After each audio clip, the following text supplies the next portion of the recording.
Scientific knowledge and technological expansion offers unprecedented opportunities for Jamaica's progress.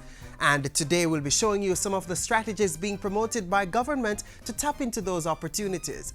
Hi there, I'm Oroya Eubanks. Welcome to Jamaica Magazine. Coming up, young entrepreneurs are getting help to start their businesses. And food safety standards are being improved to help producers command global competitiveness. Sit back and relax as we enlighten you about these and more.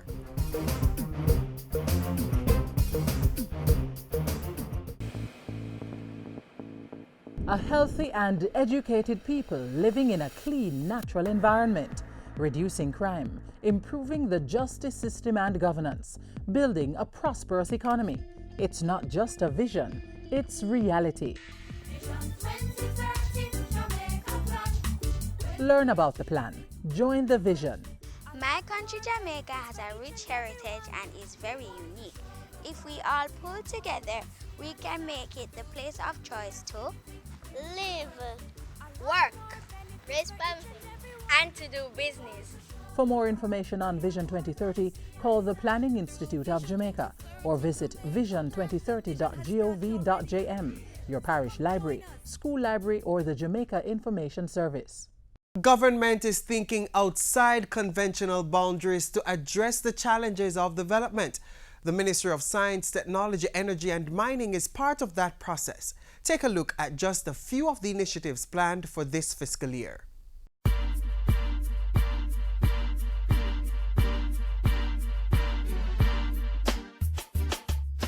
Today, we have established 213 community access points across Jamaica. And that's just the tip of the virtual iceberg for the Ministry of Science, Technology, Energy and Mining.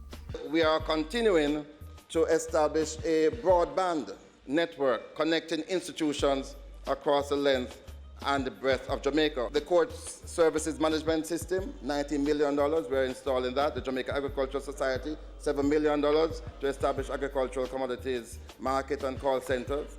UWI, we have spent $72 million to enable Wi-Fi access across the campus. Jamaica Foundation for Lifelong Learning, similarly, along with also the Public Broadcasting Corporation of Jamaica.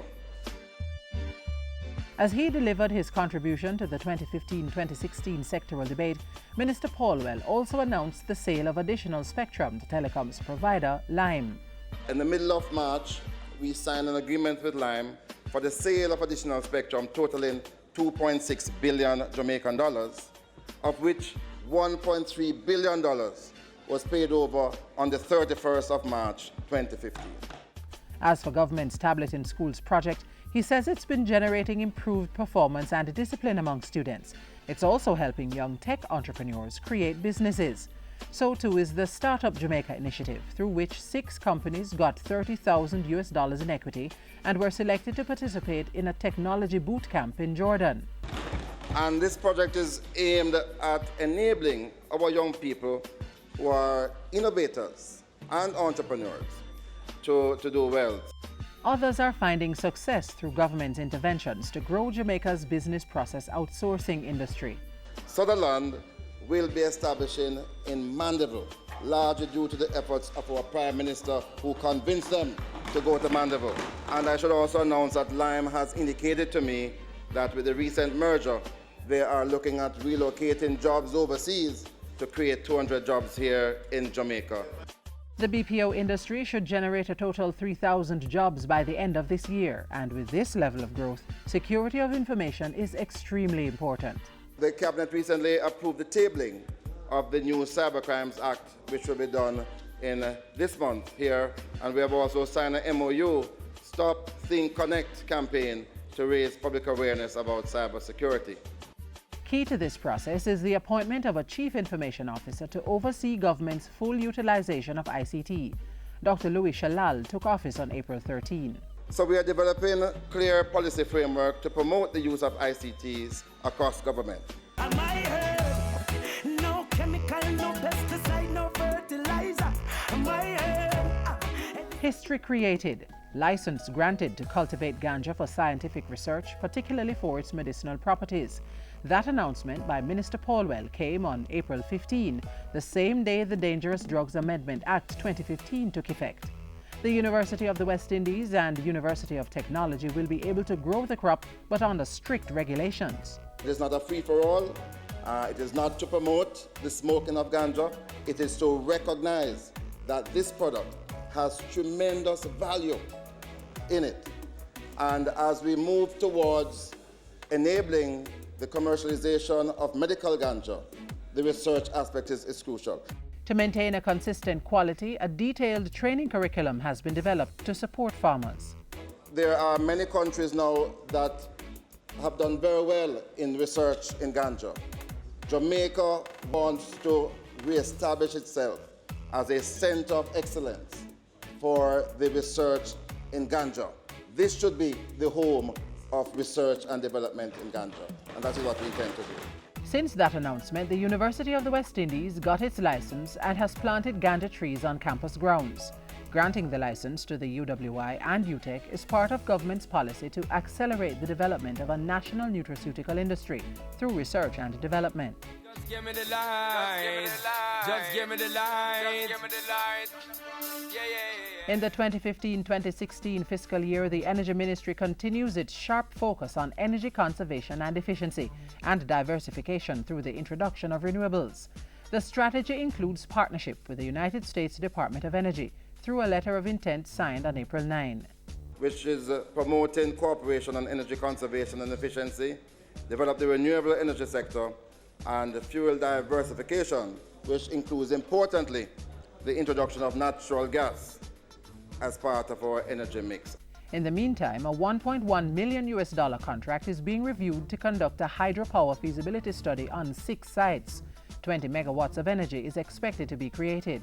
We're doing further pre-feasibility at Green River, Wild Cane River, Rio Grande 1, Rio Grande 2, Swift River, and the NIC irrigation channel. All of these we intend to keep the public fully apprised because we want to package investment and to promote them as investment projects for the private sector. The Rural Electrification Program is being rebranded and streamlined to offer renewable energy solutions for hard-to-reach rural communities. There are some parishes that we have to focus on in the next 2 to 3 years. Westmoreland is one. We're going to focus on them. We have to get Westmoreland electrified. Then there's Hanover, St. Elizabeth. We have to make sure St. Thomas as well. Critical to this process is the new electricity bill, which Minister Paulwell says will be passed in May of this year. The law is going to provide a modern, codified system of regulating the generation, transmission, supply, distribution, and very importantly, dispatch of electricity. The bill will also define the role and responsibility of the Office of Utilities Regulations and the STEM Ministry. The OUR will focus on regulations and the Ministry on planning. Procurement remains within the Office of the Prime Minister.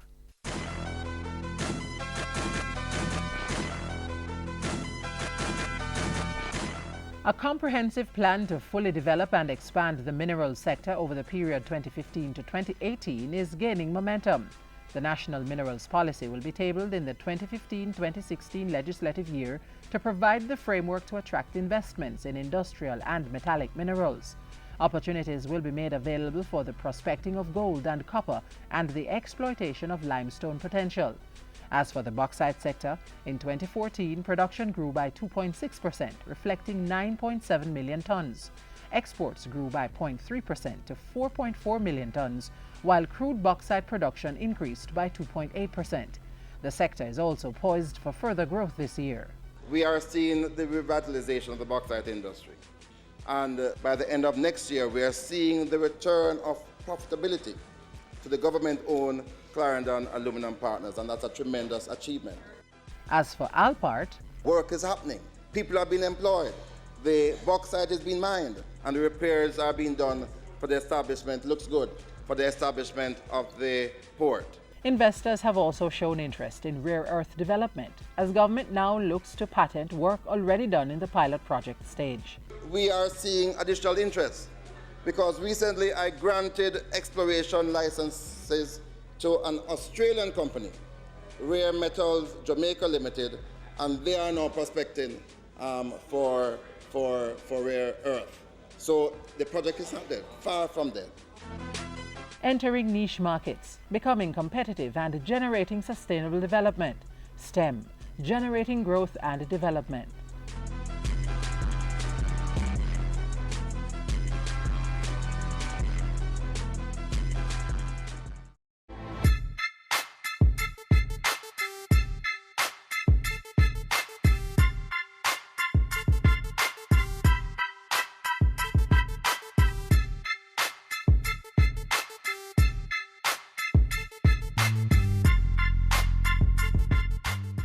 A 5-year public-private sector partnership is giving business support to young tech innovators and entrepreneurs. Startup Jamaica is the answer for young people who say, I have an idea but no one to help me with funding, a business plan or other inputs to get started. 3 of the beneficiaries attest to its impact. Next. I'm very excited to see that Startup Jamaica is happening. It's here. Is the demonstration of the fact that this is not just a visionary statement or dream, but it's a reality. The Ministry of Science, Technology, Energy and Mining continues to work on creating an environment that facilitates the growth of tech entrepreneurs. Through local and international partnerships, it has managed to engage young persons on various platforms such as Kingstone, the Digital Jam series and animation workshops. And from the successes came the birth of a facility exclusively designed to turn their ideas into business reality. Startup Jamaica is part of our project to ensure that we can take many talented young Jamaicans and expose them to mentorship, support, financing, so that they can move to the next level. Applications were opened in July 2014 for the techies to apply for a space in the 5-day boot camp. From 217 entries, 60 were selected and the first batch participated from September 8 through to 12. Representatives from Oasis 500 out of Jordan took them through the intense training sessions. Here, their products or apps and business models were tested and refined to see if they have the marketability to fit in and survive in the global marketplace. From this batch, 10 teams or companies with the most viable business solution apps will be selected to go on to the 100-day accelerator program. Now, the 10 companies that are selected to be in the accelerator will be provided with equity investment. Oasis is going to invest the equivalent of $30,000 US, and they will, in exchange for that, they will take a stake in the companies. Part of it represents cash, and the other represents the support, the guidance, the mentorship that they provide in the accelerator. The accelerator program will begin in October or November 2014. Startup Jamaica will facilitate both the boot camp and the accelerator programs with rotation on a 6-month basis, turning out talented technology-savvy Jamaicans to take their place in the global marketplace. It's a huge capital of talented, capable, creative young people who can be a force of transformation for the economy. And the digital world, the online virtual economy, the digital media could really be some of the means by which that talent and that raw talent can provide economic growth opportunities, foreign exchange opportunities, and jobs for Jamaica. We caught up with 2 participants to hear of their expectations going into the boot camp and their strategies to be among the top 10. My expectations, it is to be able to see people or meet people who could help us with our weaknesses, help point us in the right direction. And it seems as if the guys at the Oasis 500 are definitely the right people. They are even introducing us downstairs to markets that we weren't even thinking about getting into initially.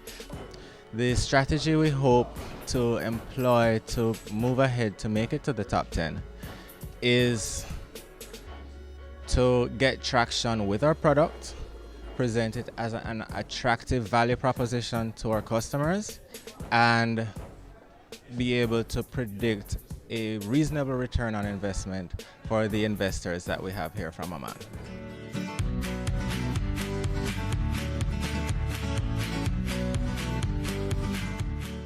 The state-of-the-art office for Startup Jamaica is located on the 6th and 7th floor of Jamaica National's Duke Street branch in Kingston and is outfitted with furniture and telecommunication services by line. This partnership supports government's strategic priority of human capital development, building on skills that will lead to business opportunities and job creation.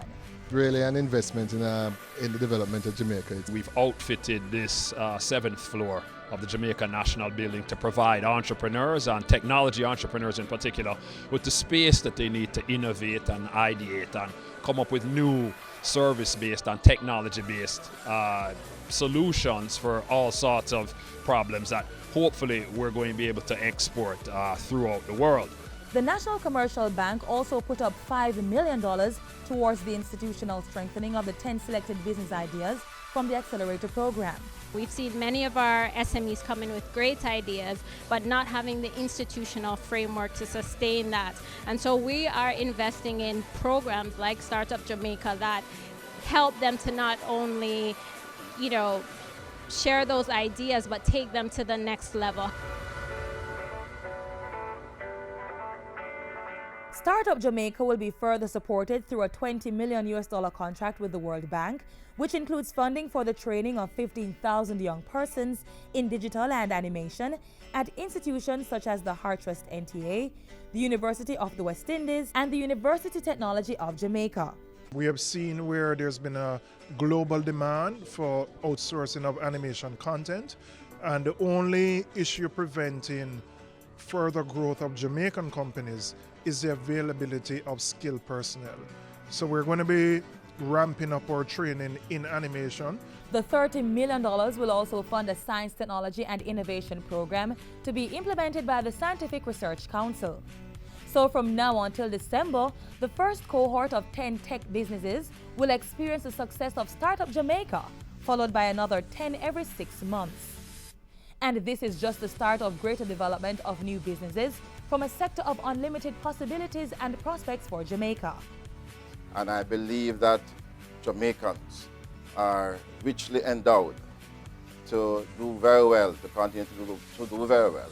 And as we are celebrating innovation, it is this era that we are looking to for tremendous performance as we continue to encourage our people to work towards growth and the creation of jobs. One vision for Startup Jamaica is for it to be a tech entrepreneur incubator for the region, and so it will also accommodate persons from other Caribbean countries. For those who missed the chance at the first boot camp, application will open again in January or February of next year. Get ready!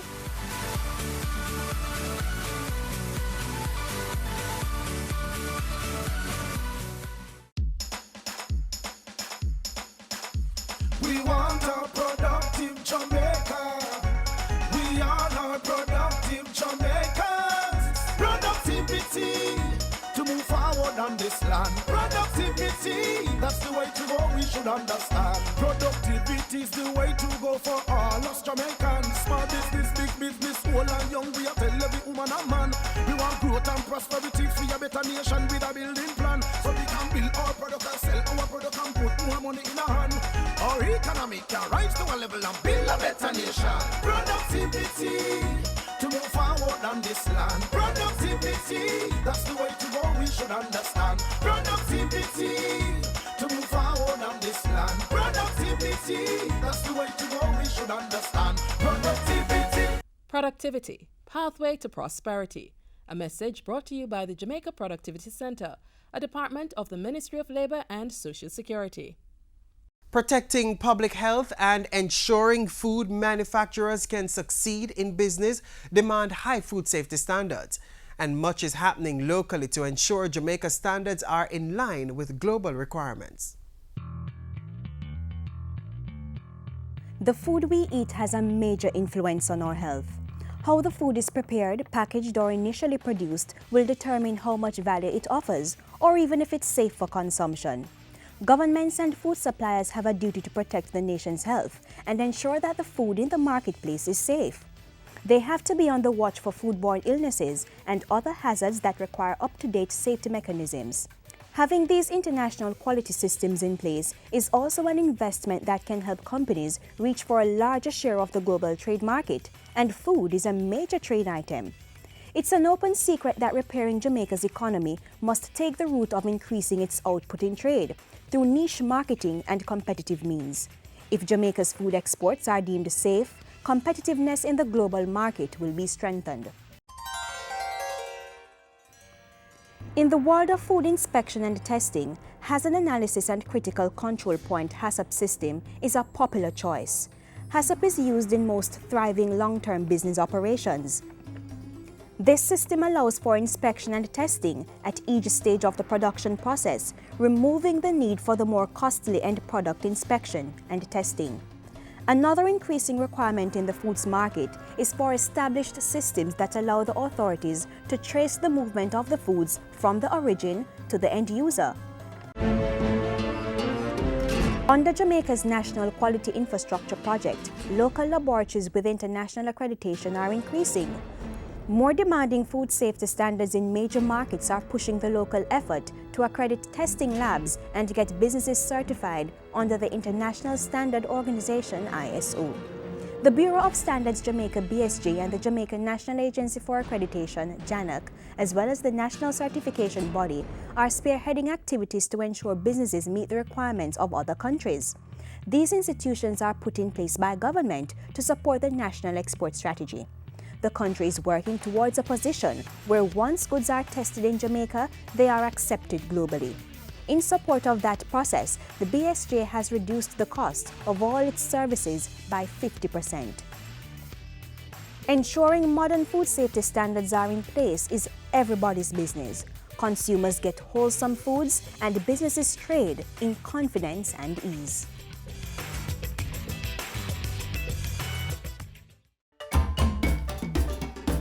On the board this week, the Jamaica Pentecostal Church of God will be having its national 60th anniversary service on Sunday, June 14. It will be held at Mizpah in Manchester.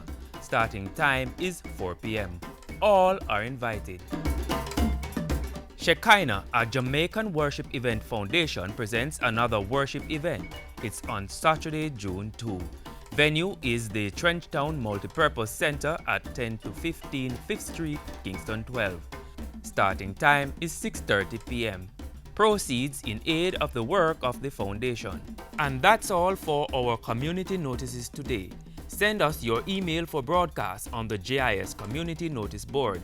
Call 922-868-022 or send an email to cbishop@jis.gov.jm.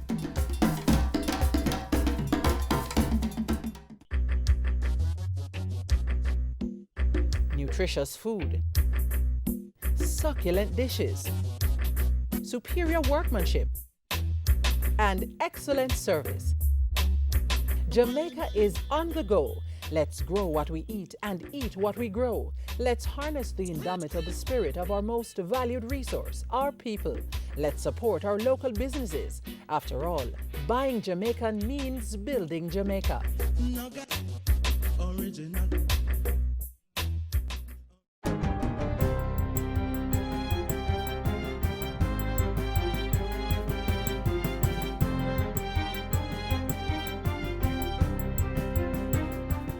Hi there, I'm Simone Wolf with your JIS News of the Week. Prime Minister Portia Simpson Miller and her CELAC counterpart signed a joint agreement with the European Union this week for increased cooperation in several areas pertinent to inter-regional development. They include migration, illegal drugs, poverty, and climate change. The agreement was signed following 2 plenary sessions of the EU CELAC Summit held in Brussels, Belgium from June 10 to 11. In addition, the European Commission has pledged over 800 million euros in support of the Latin American and Caribbean region. The Economic Program Oversight Committee, EPOC, this week expressed strong optimism that Jamaica's economy will continue its positive performance this fiscal year. EPOC's co-chairman Richard Biles said the positive developments included government's commitment to sustaining the economic reform program and IMF agreement, as well as the low single-digit inflation recorded over the last 12 months and recent upgrades by international ratings agencies Moody's and Standard & Poor's. These are really important developments for the country, and the two rating agencies noted that the main reasons why they cause the upgrades to happen is because of the tight fiscal management, the positive economic indicators generally, and the doing business reforms that the government has undertaken. On Wednesday, the Ministry of Health unveiled a 5-point plan to prepare for any possible introduction of the Zika virus into Jamaica.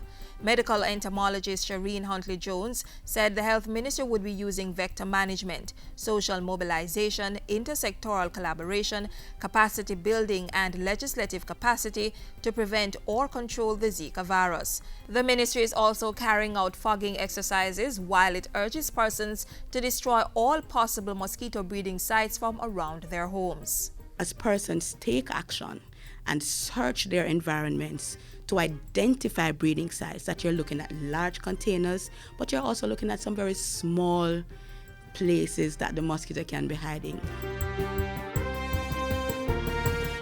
The Transport and Works Ministry has launched new drainage guidelines for building and subdivision proposals. Portfolio Minister Dr. Omar Davies says it's an important part of government's responsibility to ensure the establishment and maintenance of safe and reliable infrastructure for both public and private sector developments. We wish to ensure that designs for building and subdivision developments incorporate appropriate calculations for stormwater drainage in order to reduce the risk of disasters caused by flooding. Several stakeholders this week voiced their support of the Education Ministry's plan to place more GSAT students in schools close to where they live. When he made the announcement last week, Education Minister Reverend Ronald Thwaite said there would always be respect for parents' placement preferences.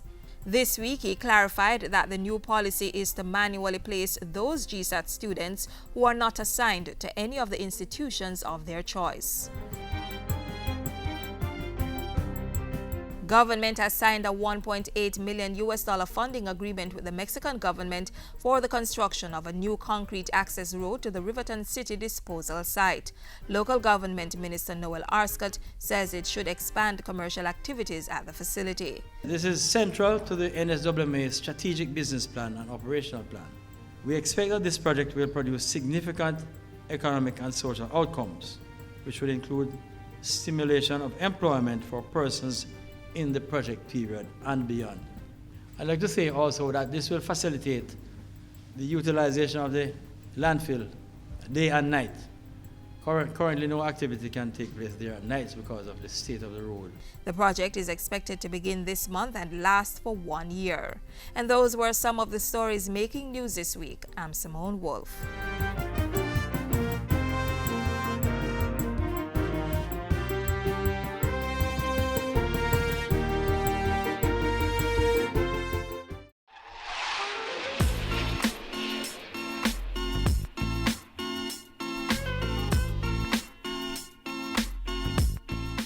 This is where we close Jamaica Magazine for today. We're back tomorrow with more useful information.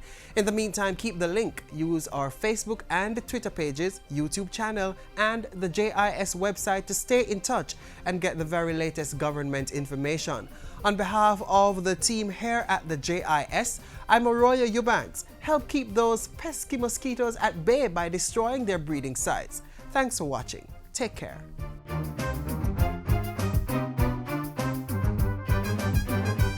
This has been a production of the Jamaica Information Service, the voice of Jamaica.